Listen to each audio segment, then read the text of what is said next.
Tanggung jawab dalam pengangkutan barang dan penumpang. Tanggung jawab atas pengangkutan barang penumpang itu mengacu pada kewajiban pemilik kapal, pengangkut atau operator yang dapat memastikan pengangkutan barang atau penumpang yang aman dan efisien melalui rute maritim. Adapun hambatan pengangkutan barang dan penumpang itu biasanya terjadi karena meningkatnya permintaan angkutan laut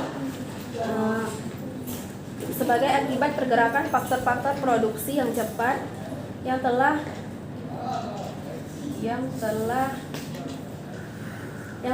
menyebabkan kebutuhan akan opsi transportasi antar pulau dengan biaya hemat yang dapat menangani volume kargo yang besar. Terus tujuan pengangkutan barang dan penumpang yaitu untuk memfasilitasi pergerakan faktor-faktor produksi dan memenuhi permintaan yang meningkat dengan permintaan meningkat antar transportasi kapal laut dengan biaya yang lebih relatif rendah. Pengaturan pengangkutan barang dan penumpang itu diatur dalam KUHD buku kedua bab 5A paragraf 1 pasal 466 KUHD sampai 520 KUHD. Terus perusahaan penunjang di bidang pelayaran. Perusahaan pelayaran merupakan sejenis industri yang bergerak di bidang logistik. Perusahaan pelayaran termasuk usaha jasa yang melayani penyediaan ruangan muatan kapal untuk proses pengangkutan barang dan penumpang dari pelabuhan asal menuju pelabuhan tujuan.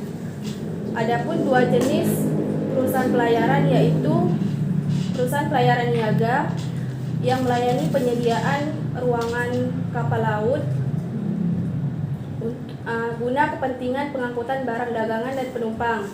Yang kedua yaitu perusahaan pelayaran bukan niaga yang biasanya berupa pelayaran dinas pos, pelayaran